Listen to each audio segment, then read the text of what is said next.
Assalamualaikum warahmatullahi wabarakatuh. Perkenalkan, nama saya Ririn Dayanti Arhab dari Universitas Islam Negeri Sultan An-Nahrasiyah Luxmawe dengan NIM 2023-28033. Pada video kali ini akan menyampaikan kesimpulan dari PowerPoint yang sudah dibuat oleh kelompok 5 mengenai hakikat penelitian bahasa pada mata kuliah Metodologi Penelitian Pendidikan Bahasa Indonesia dengan dosen pengampu Ibu Istiqomah MPD. Hakikat penelitian linguistik merupakan salah satu upaya ilmiah guna memahami bahasa secara mendalam melalui berbagai aspek kajian. Dalam hal ini terdapat beberapa cara pemerolehan kajian bahasa, diantaranya mengenai bunyi yang berkaitan dengan cara pemerolehan bunyi tersebut dan juga makna bunyi. Selanjutnya ada kata yang berkaitan dengan pemerolehan kata dan juga jenis-jenisnya, serta makna yang berkaitan dengan maksud yang ingin disampaikan, dan juga penggunaan bahasa yang dikaitkan dengan bagaimana bahasa tersebut digunakan atau direalisasikan di kehidupan sehari-hari. Dalam hal ini, penelitian linguistik berfokus pada beberapa cabang ilmu linguistik seperti fonologi, yaitu ilmu yang mempelajari tentang bunyi bahasa, di mana penelitian menggunakan cabang ilmu ini fokus pada fon atau bunyi yang dibedakan menjadi dua objek kajian, yaitu fonetik atau disebut juga dengan tata bunyi yang mempelajari tentang bagaimana bunyi bahasa tersebut dihasilkan. Sehingga penelitian dilakukan meliputi artikulatoris, akuistik, dan juga auditoris. Dan juga pada cabang fonologi ini mempelajari tentang fonemik yang mengkaji bunyi bahasa dari sudut pandang fungsinya sebagai pembeda makna. Yang kedua ada morfologi, yaitu ilmu yang mempelajari tentang pembentukan kata yang dihasilkan dari beberapa sebab, salah satunya mengenai afiksasi.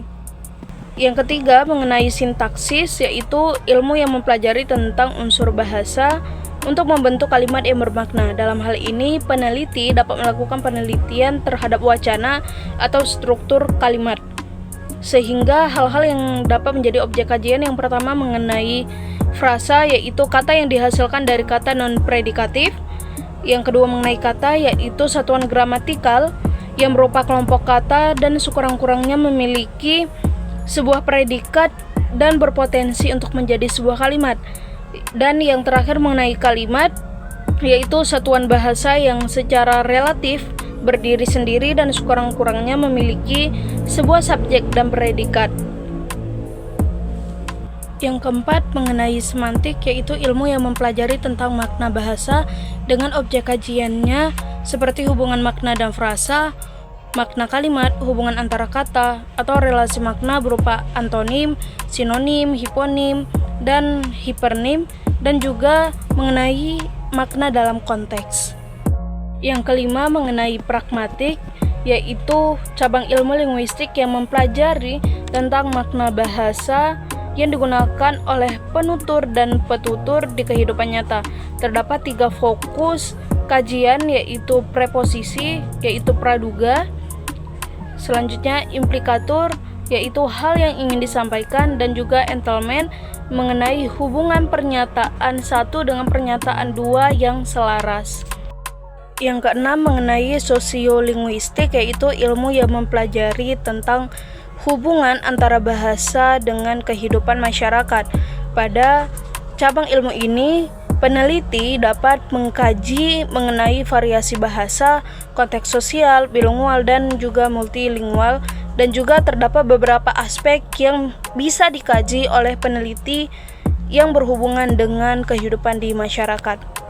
Mengenai analisis wacana, peneliti dapat melakukan penelitian yang pertama mengenai bahasa dalam konteks, kedua teks lisan dan tulisan, ketiga mengenai unit di dalam kalimat, keempat mengenai makna dan ideologi, dan yang terakhir mengenai hubungan antara bahasa dan juga sosial. Selanjutnya mengenai metode penelitian yang berkaitan dengan hakikat penelitian bahasa. Dalam hal ini, peneliti dapat menerapkan 4 metode dalam penelitiannya. Yang pertama mengenai deskriptif, yaitu metode yang bertujuan untuk menggambarkan secara objektif dan juga faktual mengenai keadaan bahasa sebagaimana adanya pada waktu tertentu tanpa memengaruhi atau mengubah data yang ditelitinya. Terdapat beberapa ciri metode deskriptif. Yang pertama, tidak ada perlakuan terhadap objek penelitian. Yang kedua, data diambil sebagaimana adanya di lapangan dan juga dianalisis secara kualitatif dan juga interpretatif. Yang kedua, ada metode eksperimental, yaitu pendekatan riset yang dilakukan oleh peneliti secara sengaja dan aktif memanipulasi suatu variabel yang disebut dengan variabel bebas. Kemudian tindakan ini bertujuan untuk mengamati dan juga mengukur secara sistematis terkait dampak atau pengaruh yang ditimbulkan terhadap variabel lain yang dikenal sebagai variabel terikat. Selanjutnya, yang ketiga ada metode histori komparatif yang merupakan pendekatan dalam ilmu linguistik yang bertujuan untuk mempelajari perkembangan histori bahasa yang menentukan hubungan kekerabatan antara bahasa. Sehingga metode histori ini digunakan ketika peneliti ingin mengetahui kait asal-usul, perkembangan, dan juga hubungan kekerabatan antara bahasa satu dengan bahasa yang lain, seperti contoh bahasa Indonesia dan juga bahasa Melayu. Selanjutnya ada korpus linguistik yang merupakan analisis bahasa menggunakan sekumpulan besar teks asli dalam format digital.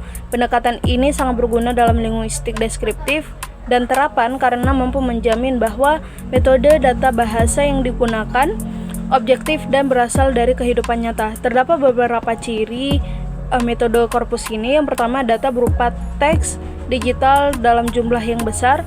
Yang kedua, analisis dilakukan menggunakan komputer atau perangkat lunak linguistik. Dan yang terakhir, mengenai hasilnya bersifat kuantitatif dan juga objektif. Selanjutnya kita akan masuk kepada teknik pengumpulan data. Yang pertama itu ada observasi ujaran, di mana data berupa hasil dari penugasan responden. Selain data dalam wujud hasil penugasan, data penelitian pembelajaran bahasa dapat juga berupa data non-tes seperti metode simak atau juga menggunakan metode wawancara. Sehingga hal yang dinilai nantinya ialah menafsirkan kecenderungan jawaban dari responden tersebut. Nantinya, peneliti harus memiliki pedoman penyimakan yang digunakan, terutama hasil pencatatan dari penyimakan atau pengamatan itu sendiri. Dalam hal ini terdapat beberapa langkah yang dapat diterapkan oleh peneliti jika ingin menggunakan metode ini. Yang pertama, yaitu menentukan lokasi atau situasi pengamatan. Yang kedua, mencatat atau merekam tuturan si penutur. Yang ketiga, mengidentifikasi bentuk-bentuk bahasa yang relevan. Dan yang terakhir, mengelompokkan data sesuai kategori analisis. Selanjutnya ada perencanaan percakapan, yaitu teknik ini menggunakan pengumpulan data dengan cara merekam interaksi verbal, namun bisa juga melalui nonverbal, yaitu dengan menggunakan video, sehingga objeknya dapat disimpulkan mengarah kepada audio dan juga audio visual. Terdapat beberapa langkah dalam menerapkan metode ini. Yang pertama, tentukan tujuan dan juga partisipan yang akan direkam. Kedua, minta izin dan persetujuan dari partisipan. Ketiga, pilih dan uji coba perangkat rekam. Keempat, siapkan lokasi yang tenang dan kondusif. Kelima, lakukan perekaman sambil membuat catatan lapangan. Keenam, amankan dan cadangkan file rekaman. Ketujuh, transkrip rekaman audio menjadi teks. Dan yang terakhir, analisis data teks hasil transkrip yang sudah dilakukan. Selanjutnya ada tes bahasa, yaitu teknik pengumpulan data yang digunakan oleh peneliti guna mengukur kemampuan, pengetahuan, dan juga kompetensi bahasa seseorang. Berbeda dengan metode sebelumnya yang sudah dijelaskan bahwa metode ini nantinya akan mengarah kepada kualitatif karena hasilnya nanti berupa skor dari responden terkait bahasa tadi. Ada beberapa hal yang dapat dinilai. Yang pertama mengenai kemahiran, yaitu kemampuan bahasa seseorang. Kedua, tes prestasi, sejauh mana seorang responden tersebut mempelajari bahasa terkait. Ketiga, diagnostik, yaitu mengidentifikasi kekuatan dan juga kelemahan spesifik seseorang dalam berbahasa. Keempat, tes penempatan, yaitu digunakan untuk menempatkan siswa pada level kelas yang sesuai dengan kemampuannya. Terdapat beberapa langkah dalam melakukan teknik ini. Yang pertama, tentukan tujuan dan juga aspek bahasa yang akan diukur. Yang kedua, membuat kisi-kisi tes. Ketiga, susun butir soal berdasarkan kisi-kisi. Keempat, uji coba dan juga validasi soal. Kelima, siapkan petunjuk dan kondisi pelaksanaan tes yang standar. Keenam, laksanakan tes secara serentak dan juga konsisten. Ketujuh, periksa dan beri skor pada jawaban. Dan yang terakhir, tabulasi dan juga analisis data skor. Selanjutnya ada studi dokumen, yaitu teknik pengumpulan data yang bersumber dari non-manusia, yaitu hasil dari dokumen atau catatan mengenai peristiwa yang sudah berlalu. Sumber data ini sangat beragam, mencakup dokumen tekstual maupun visual. Terdapat beberapa langkah penggunaan. Yang pertama, menentukan kebutuhan data. Kedua, mengidentifikasi dan juga menemukan sumber dokumen. Ketiga, mengumpulkan dokumen. Keempat, melakukan autentifikasi atau kritik sumber. Kelima, melakukan triangulasi atau cross-check. Dan yang terakhir, menyajikan data. Selanjutnya kita masuk kepada analisis dan juga pelaporan.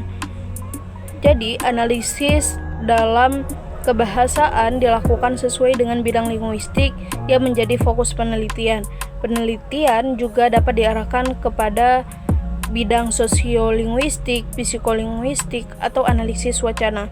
Hasil analisis kemudian disusun menjadi laporan ilmiah yang terdiri atas beberapa bagian pokok, yaitu pendahuluan, kajian teori, metode penelitian, hasil, dan pembahasan, serta juga kesimpulan.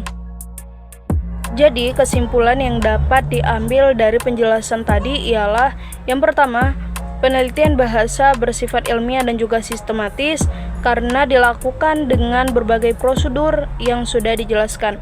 Kedua, mengkaji bahasa dapat dilakukan dengan berbagai aspek ilmu yang juga berkaitan dengan linguistik.